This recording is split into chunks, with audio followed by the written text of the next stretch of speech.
تو کہتے ہیں اور مزدوروں میں پہنچا تو ایک نوجوان کمزور سا مجھے دکھائی دیا. میں اس کے پاس، اس کے چہرے پر نا تقوی کا نور تھا، پیشانی پر عبادت کا سرور تھا.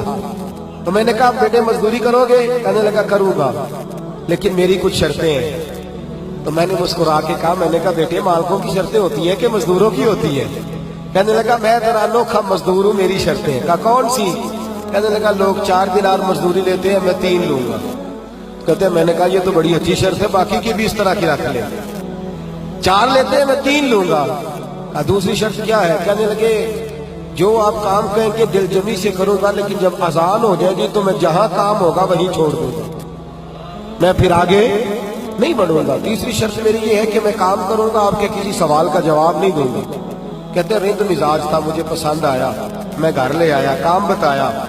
جو کام مزدور سارے دن میں کرتا ہے اس نے 2 گھنٹے میں کر دیا. جب آدمی کام شروع کرا لے تو کام بھی نکلتے رہتے ہیں. کہتے ہیں میں نے کہا اور کر دو، وہ کام کرنے لگا. آپ فرماتے ہیں رمضان نہیں تھا، ویسے اوقات تھے، کام کرنے لگا.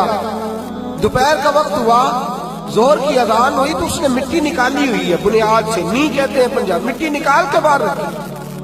تو رستہ تھا ہمارا گزرنے کا، ادھر اذان ہو گئی. میرا بیٹا کہنے لگا چلے جانا نماز پڑھنے، یہ ذرا اس کو صحیح کر دو. کہنے لگا چپ کر، تیرے والد سے وعدہ ہوا تھا جب اذان ہو جائے گی میں کسی کی نہیں سنوں گا، صرف اپنے خدا کی سنوں گا. کہتے وہ وہیں چھوڑ کے چلا گیا. دوپہر کا وقت ہوا تو میں نے کہا کہ بڑا نیک ہے، میں نے اس کو کہا کھانا کھا لو. تو کہنے لگا میں نے روزہ رکھا ہوا ہے، نفلی روزہ. آپ فرماتے شام ہوئی، میں نے پوچھا تیرا نام کیا ہے؟ کہنے لگا میرا آپ سے وعدہ ہوا تھا کام کروں گا، آپ کے کسی سوال کا جواب نہیں دوں گا. تو میں نے کہا کل کہاں ملو گے، کام کچھ اور کرانا ہے. کہنے لگا حضرت جی پڑھے لکھے آدمی ہیں، بتائیے کل تک آپ زندہ رہیں گے؟ مجھے تو کوئی نہیں پتا، آپ کو خبر ہے تو وعدہ کر لیتے ہیں. اب فرماتے ہیں یہ کہہ کے وہ گزر گیا، چلا گیا. اگلے دن میں صبح لینے گیا، مزدوروں سے پوچھا وہ کدھر ہے؟ تو کہنے لگے وہ صرف ہفتے والے دن آتا ہے. کیوں؟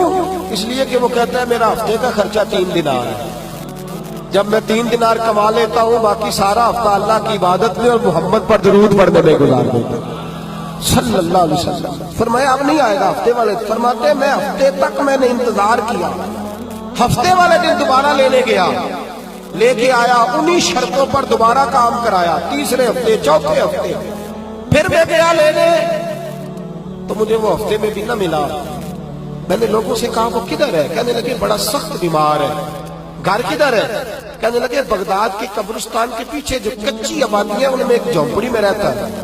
کہتے میں وہاں پہنچا، دروازے پہ دستک دی تو کہنے لگا حضرت جی اے محدث ابن جوزی آ جاؤ، دروازہ کھلا ہوا ہے. تجھے کس نے بتا دیا کہ دروازے پہ میں ہوں؟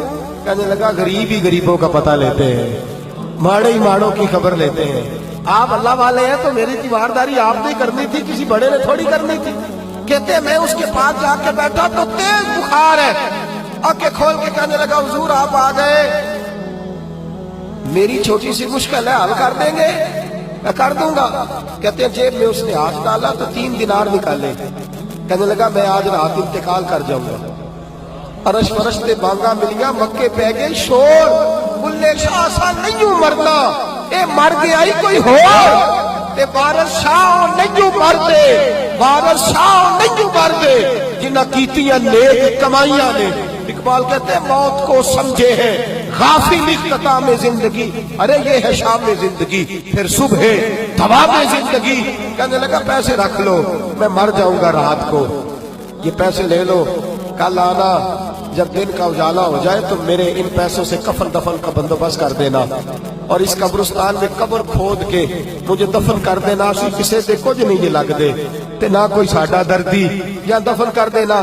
کہتے ہیں پھر دوسری جیب میں ہاتھ ڈالا اور کہنے لگا یہ انگوٹھی یا ہیرے کی، مجھے جب آپ دفن کر لیں زور سے پہلے تو اثر کے بعد ہارون رشید بادشاہ نکلتا ہے سیر کر دے، اسے آواز دینا، آپ کی بات نہیں سنے گا، کہنا تیری ایک امانت ہے.